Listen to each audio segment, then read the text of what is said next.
Nuovo sopralluogo ormai abituale settimanale, siamo in pieno centro San Parisio, attenzione innanzitutto alla sicurezza del centro per ribadirla.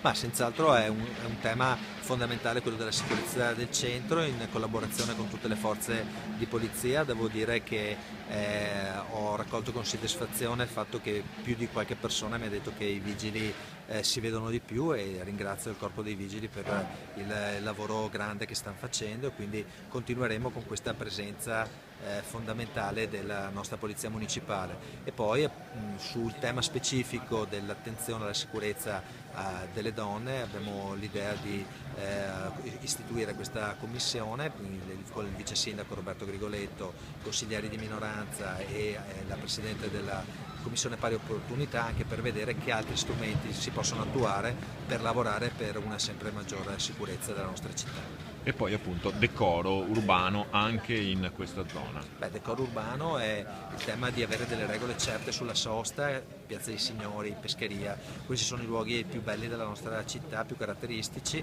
è fondamentale un decoro anche nell'occupazione con i veicoli di questi spazi, quindi una regolamentazione l'attenzione al rispetto della regolamentazione sul carico-scarico fondamentale, su questo i vigili stanno lavorando con molto rigore e anche sul fatto di pensare a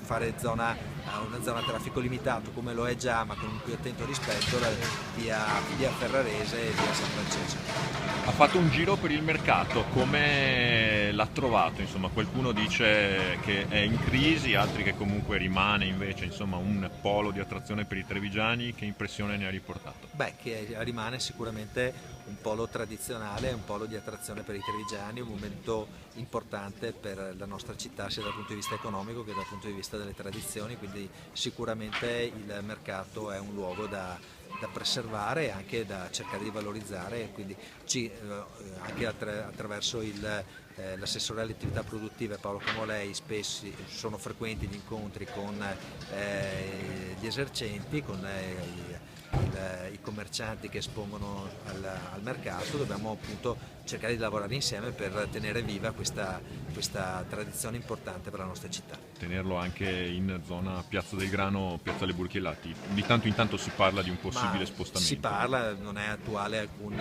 spostamento, rimane lì. C'era il tema eventualmente di una riqualificazione di quell'area, però